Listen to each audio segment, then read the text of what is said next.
Thank you. Thank you very much. Now today I am fortunate enough to introduce our today's chief guest, Padam Shri Dr. S.C. Verma sir. Dr. Verma is an Indian experimental physicist and a professor emeritus of the Indian Institute of Technology, Kanpur. His field of research is nuclear physics.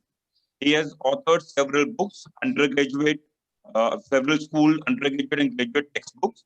His most popular being two-volume Concepts of Physics. And I think we all have gone through these 2 volumes.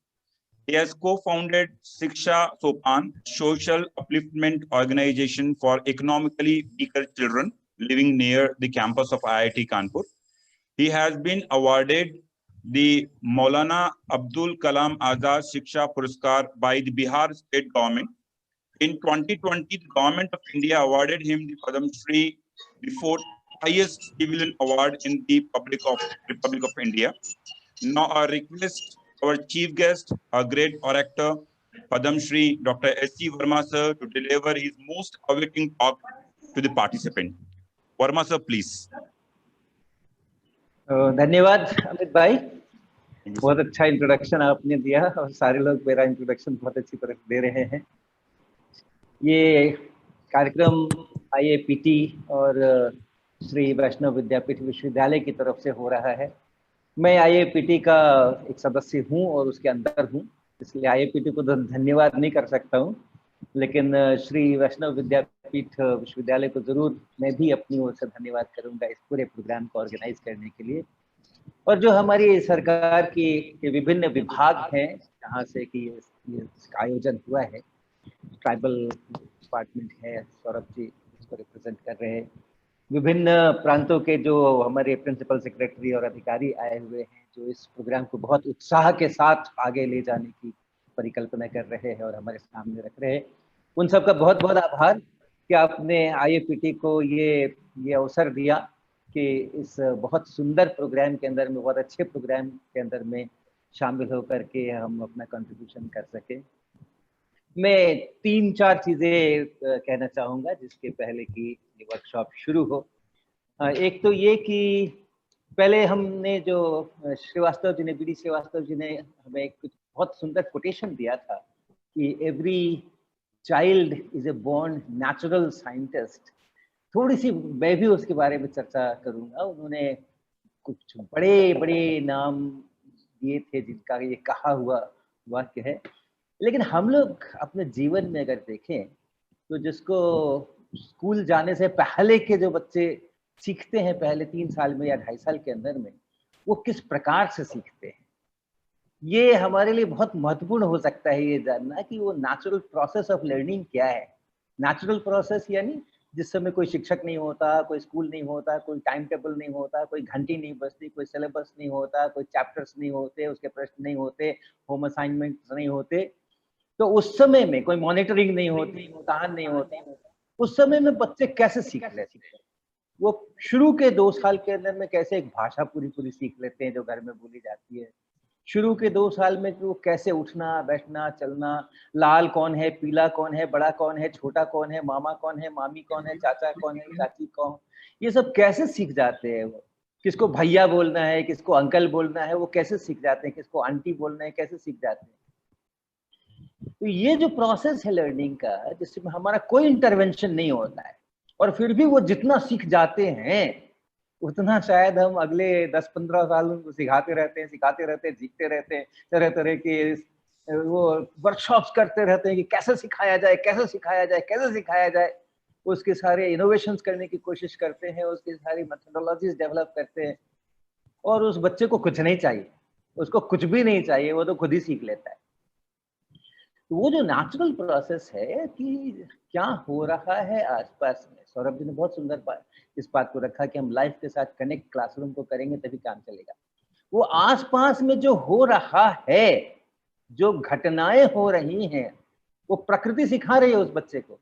वो प्रकृति, वो घटनाएं उसके सामने पेश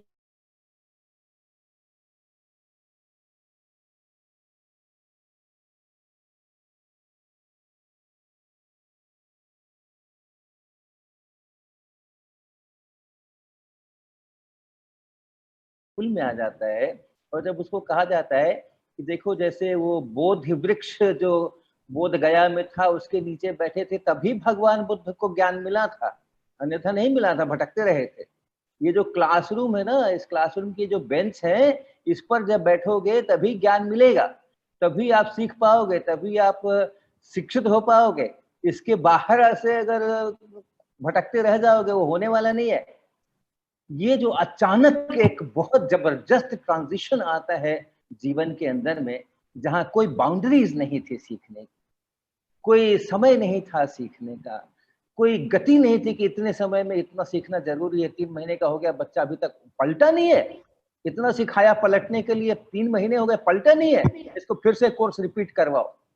कोई बंधन नहीं है जिस समय में, किसी प्रकार का रेजिमेंटेशन नहीं है, कोई बाउंड्रीज नहीं है। हम बहुत तेजी से सीखते हैं सिर्फ प्रकृति को देख करके, अपने आसपास की घटनाओं को देख करके हम खुद उसमें से अपने कंक्लूजन निकालते हैं। वो गर्म को नहीं छूना है और ठंडे को नहीं छूना, ठंडे को छू सकते हैं, गर्म को नहीं छू सकते, ये कंक्लूजन हम खुद निकालते हैं, कोई हमें सिखाता नहीं है। तो ये भी हम अपने क्लासरूम को भी कितना, ये नेचुरल लर्निंग का कितना परसेंटेज हम लेके आ सकते हैं अपने क्लासरूम के अंदर में। अभी तो बहुत ही कम है, अभी तो है ही नहीं लगता है। तो 10% लेके आ सकते हैं क्या, 20% लेके आ सकते हैं क्या, 15% लेके आ सकते हैं क्या? वो जितना प्रतिशत हम लेकर के आएंगे हमारी टीचिंग उतनी इफेक्टिव होगी। ये एक ध्यान में रखने का है शिक्षकों के लिए, और जो शिक्षकों के जो शिक्षक हैं उनके लिए भी, कि ये जो नेचुरल प्रोसेस ऑफ लर्निंग है इसको हम कैसे इंटीग्रेट कर सकें। जो जीवन के साथ में और क्लासरूम का डिस्कनेक्ट है वो तो इतना ज्यादा है। मैं आपको आईआईटी कानपुर का उदाहरण देता हूँ। आपके ट्राइबल एरिया के लिए बहुत सटीक जरूर होगा, लेकिन हमारे आईआईटी कानपुर के लिए, मेरे लिए बहुत बेढब है। हमारे यहाँ एक स्कूल है, कैंपस स्कूल कहते हैं, जहाँ कक्षा 1 से 5 तक के विद्यार्थी पढ़ते हैं। और उसके भी पहले किसलय करके है, जहाँ पर कि क्लास 1 के भी पहले वो नर्सरी केजी जिसको कहते हैं, उस तरीके की ट्रेनिंग होती है। तो उनके जो चेयरमैन थे उस स्कूल के, उनके कक्ष में मैं बैठा था, बायोलॉजी डिपार्टमेंट के, अपना जो बीएसबी डिपार्टमेंट है उसके प्रोफेसर। उन्होंने दिखाया मुझे, उनकी दीवार के ऊपर वो लगे हुए थे, चित्र लगे हुए थे, कहा देखो हमारे छोटे छोटे बच्चों ने कितनी अच्छी ड्राइंग की है। तो बहुत अच्छी ड्राइंग्स थी, डेफिनेटली बहुत अच्छी अच्छी ड्राइंग्स थी। और उसमें से कई सारी ड्राइंग थी जिसमें कि घर बनाया गया था। और मुझे लगता है पूरे देश के अंदर में, पूरा से पश्चिम पश्चिम और उत्तर से दक्षिण, पूरे देश के अंदर में वो चाहे कैसा भी स्कूल हो, बहुत हाईफाई स्कूल हो या बहुत झोपड़ियों में चलने वाला स्कूल हो, ये घर बनाने की जो ड्राइंग है वो सबको सिखाई जाती है। वो हॉरिजॉन्टल और वर्टिकल से 45 डिग्री पे 2 स्लैंट लाइनें डाल दी जाती हैं एक एंगल बनाते हुए, फिर 2 वर्टिकल लाइनें उसके नीचे खड़ी कर दी जाती हैं, वो घर बन जाता है। सब जगह होता है। वैसे ही दीवार के अंदर में लगे हुए थे। मैंने उनसे पूछा कि सर ये इतने छोटे छोटे बच्चे हैं और आप उनको घर बनाना सिखा रहे हो इस तरीके का, पूरी आईआईटी के अंदर में एक भी घर ऐसा नहीं है जिसकी छतें इस तरह की स्लैंट होंगी। सबकी छतें जो है वो फ्लैट है। सारे हमारे यहाँ के जो मकान है वो एक भी आईआईटी कानपुर के अंदर में झोपड़ी वाला मकान है ही नहीं। सबकी छतें जो है पक्की हैं, हॉरिजॉन्टल है। और आप बच्चे को क्लासरूम में 4 साल की उम्र में, 5 साल की उम्र में सिखा रहे हो कि नहीं, जब क्लासरूम में रहोगे तो घर की छतें स्लैंट होंगी, जब अपनी जिंदगी में जाओगे तब घर की छतें फ्लैट होंगी। ये जो डिस्कनेक्ट है क्लासरूम का और हमारी जिंदगी का, ये बहुत जबरदस्त ऑब्स्टेकल है एक इफेक्टिव टीचिंग होने में। और हम क्यों नहीं अच्छा करते हैं, हम क्यों नहीं इनोवेशंस करते हैं, हम ज्ञान को आगे क्यों नहीं बढ़ाते हैं? जितना ज्ञान है उसी को सिखाने के पीछे हम परेशान हैं। हमारे बच्चे हमसे पढ़ने के बाद इस काबिल क्यों नहीं होते कि ज्ञान को और आगे क्यों नहीं बढ़ाते हैं वो? तो ये बहुत आवश्यक है। एक तो ये बात हुई। दूसरी बात जो हम आपसे कहने का हमने सोचा था वो ये है कि जो हमारे आप टीचर्स ट्रेनिंग हम लोग इसको कहते हैं, मुझको कभी कभी लगता है कि हमें टीचर्स ट्रेनिंग शब्द का कोई पर्यायवाची ढूंढना चाहिए, क्योंकि टीचर्स तो ट्रेंड हैं ही। टीचर्स जो आपने पॉइंट किए होंगे जरूर उनकी ट्रेनिंग हुई होगी, उन्होंने बीएड किया होगा, उन्होंने एमटीटी की होगी और सब कुछ किया होगा, उन्होंने अपने टाइम पे पढ़ा होगा, उन्होंने टीचिंग में उनको रुचि रही होगी, और वो कई सालों से टेक्स्ट बुक्स पढ़ा रहे हैं, अच्छी अच्छी टेक्स्ट बुक्स लिखी हुई होती है, सरकार एनसीईआरटी में बड़े बड़े अच्छे लोग होते हैं जो कि अच्छी किताबें लिखते हैं। शिक्षक अपने आप में उसका उसका जो एक उसकी क्षमता है पढ़ करके समझने की, वो काफी ज्यादा विकसित है, तभी वो शिक्षक है, कई सालों से पढ़ा रहा है। तो जो आपने टेक्स्ट बुक दी है, उस टेक्स्ट बुक का तो उसको पढ़ना पढ़ना अच्छी तरह से समझ में आता ही आता है, हम क्या ट्रेनिंग कर रहे हैं, हम क्या कर रहे हैं। लेकिन ट्रेनिंग तो होती है और ट्रेनिंग की जरूरत भी महसूस होती है। तो कहाँ पर हमें फोकस करना है, हमें क्या बताना है? क्या हमें वही इक्वेशंस बताने हैं या वही इक्वेशंस साइन आई बटा साइन आर बराबर म्यू होता है, यही बताना है उनको? ये बताने की जरूरत नहीं है, ये उनको मालूम है, उनको वो ट्रेन अप करने की जरूरत नहीं है। लेकिन क्या है कि शिक्षा जो है क्लासरूम में जब आप डिलीवरी करते हैं तो वो डिलीवरी के स्टाइल्स बहुत अलग अलग होते हैं, बहुत अलग अलग होते हैं। हमारा अपना नेचुरल स्टाइल है, आपका अपना नेचुरल स्टाइल होगा, तीसरे का अपना नेचुरल स्टाइल होगा। उसमें से कौन इफेक्टिव है और कौन कम इफेक्टिव है, ये एक बहुत अलग प्रश्न है। लेकिन हर किसी का अपना एक नेचुरल स्टाइल होना चाहिए, और होता ही है, और होना भी चाहिए, जरूरी है। हम हर शिक्षक को ये नहीं बता सकते ऐसे पढ़ाओ ऐसे पढ़ाओ ऐसे पढ़ाओ। हर एक शिक्षक अपने आप में यूनिक है, हर एक स्टूडेंट अपने आप में यूनिक है। तो अगर हम कई सारे लोगों की टीचिंग स्टाइल्स को देखते हैं तो हमें थोड़ा हमारा हॉरिजन बढ़ता है, और हम कैसे उसको ट्रांसमिट करेंगे अपने स्कूल के अंदर में, अपने के अंदर में, उसमें हमें सहायता मिलती है। तो ये ध्यान रखने का है। हालांकि सब्जेक्ट के अंदर में कंफ्यूजन्स होते हैं, बहुत कंफ्यूजन्स होते हैं। मैंने अभी 3 दिन पहले यूट्यूब में एक नई सीरीज शुरू की है जिसका नाम है भरम। तो फिजिक्स में क्या क्या भरम है लोगों को, शिक्षकों को भी, और खासकर आजकल तो ऑनलाइन के जमाने में इतने सारे शिक्षक यूट्यूब के ऊपर लेक्चर्स डाल रहे हैं, धड़, हिंदी में भी, अंग्रेजी में भी, खूब सारे स्टडी मटेरियल, खूब सारे लेक्चर्स आ रहे हैं। तो बहुत सारे उसमें भरम दिखते हैं, और वो भरम किसको मैंने एप्रोप्रिएट किया है? भौतिकी की आसान राहों में मुश्किलें। तो इसको मैंने एब्रिविएट किया है भरम। जब कॉन्सेप्ट्स में उस प्रकार के भ्रम होते हैं तो भौतिकी की जो राहें हैं, जो बहुत सुंदर हैं, बहुत सजी हुई हैं, बहुत आसान हैं, वो कठिन हो जाती है। तो ऐसे भरम भी होते हैं, तो उसको भी निवारण करने की कोशिश वर्कशॉप के अंदर में की जाएगी। आप ये ध्यान रखिए, जो पार्टिसिपेंट्स हैं मैं उनको निवेदन कर रहा हूँ, आप और जो हमारे रिसोर्स पर्सन्स हैं उनसे क्षमा याचना कर रहा हूँ। पार्टिसिपेंट्स, आप ये मान करके चलना एक बार। आप बहुत चीजें मानते हो ना, मान लिया कि एबीसी एक त्रिभुज है ना, तो आप तो मानते रहते हो। मान ले कि एक कण जो है वो 2 मीटर प्रति सेकंड की गति से चल रहा है। बहुत सारी चीज आप मानते रहते हो जो कि होती नहीं है, जो नहीं होती है, लेकिन फिर भी मान लेते हैं। मान लीजिए कि एक सरफेस है, उस सरफेस की मोटाई नगण्य है। अब नगण्य मोटाई की सरफेस लेकर के आओगे तो पकड़ोगे कैसे? तो बहुत सारी चीजें हम मान लेते हैं जो नहीं होती है। उसी स्पिरिट के अंदर आप ये एक बार मान लेना पार्टिसिपेंट्स, आप एक बार ये मान करके चलना कि आपके जो रिसोर्स पर्सन्स आपको बताने के लिए आ रहे हैं, फिजिक्स बताने के लिए, उनकी फिजिक्स बड़ी कमजोर है। आप ये एजम्पशन ले लो, मान लो एक बार को, ठीक है, उनकी फिजिक्स बड़ी कमजोर है, आपको ज्यादा आता है और उनको कम आता है, इसलिए आपको उनकी फिजिक्स ठीक करनी है। हमारे रिसोर्स पर्सन्स की फिजिक्स आपको ठीक करनी है। तो आपको अगर मैं एज ए रिसोर्स पर्सन कुछ पढ़ाऊं तो आप बड़े ध्यान से सुनना मुझको कि मैं कहाँ कहाँ गलतियां कर रहा हूँ।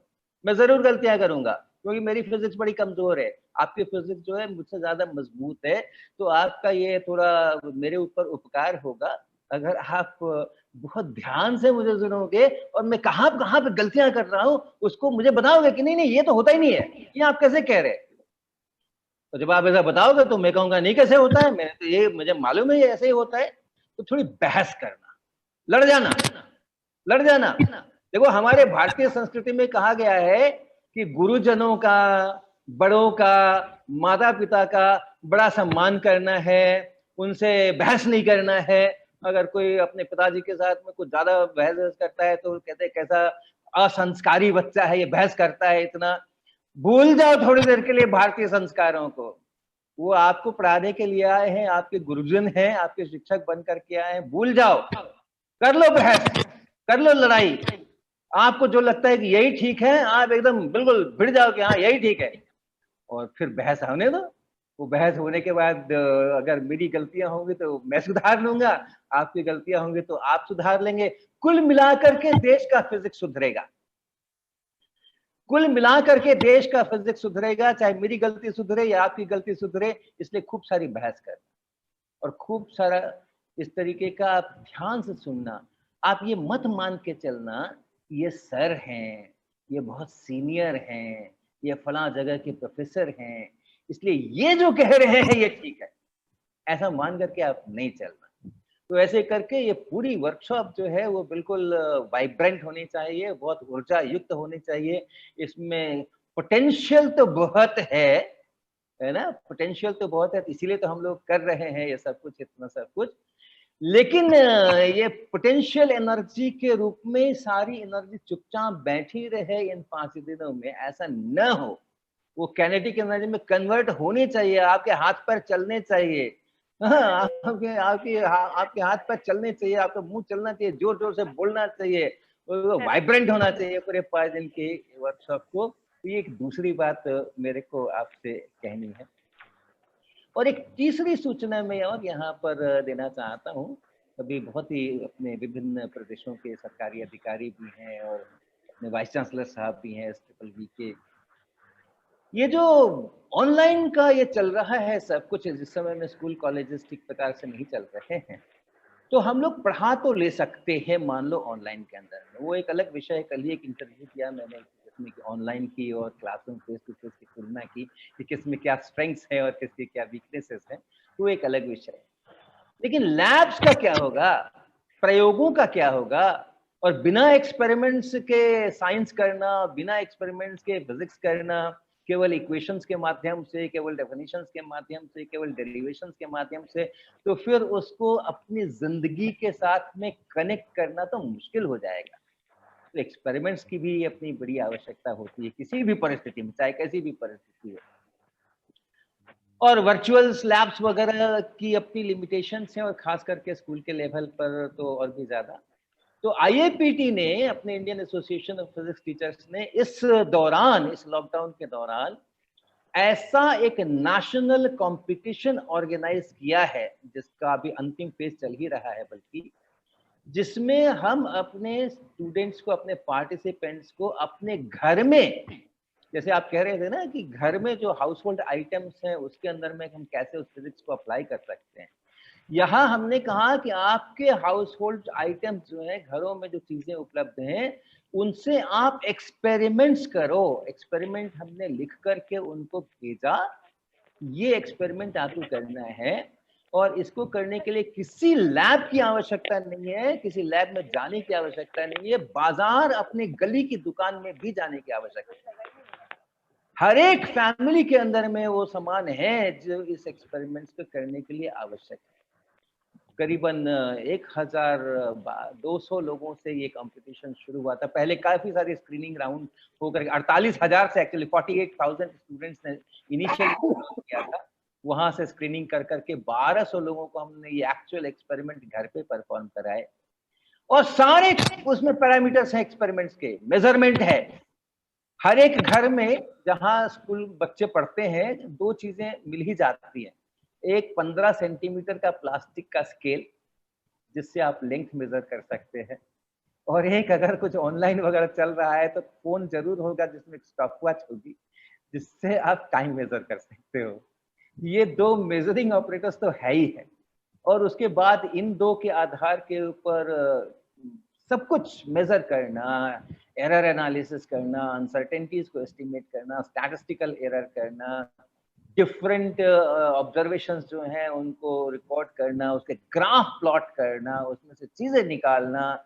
ऐसे हम लोगों ने कई सारे एक्सपेरिमेंट डेवलप किए जो कि आप कर सकते हो, और पूरे फिजिक्स के प्रिंसिपल्स इन्वॉल्व होगा। वो केवल डिमॉन्स्ट्रेशन के एक्सपेरिमेंट्स नहीं होंगे, हमने एक एक एक्सपेरिमेंट को करने के लिए उनको 3-3 दिन का समय दिया था, और उसके बाद भी लोगों के एक्सपेरिमेंट्स करने का समय कम हो गया था, और बच्चे इतने एक्साइटेड थे क्योंकि उनको एक फ्रीडम मिल गई थी।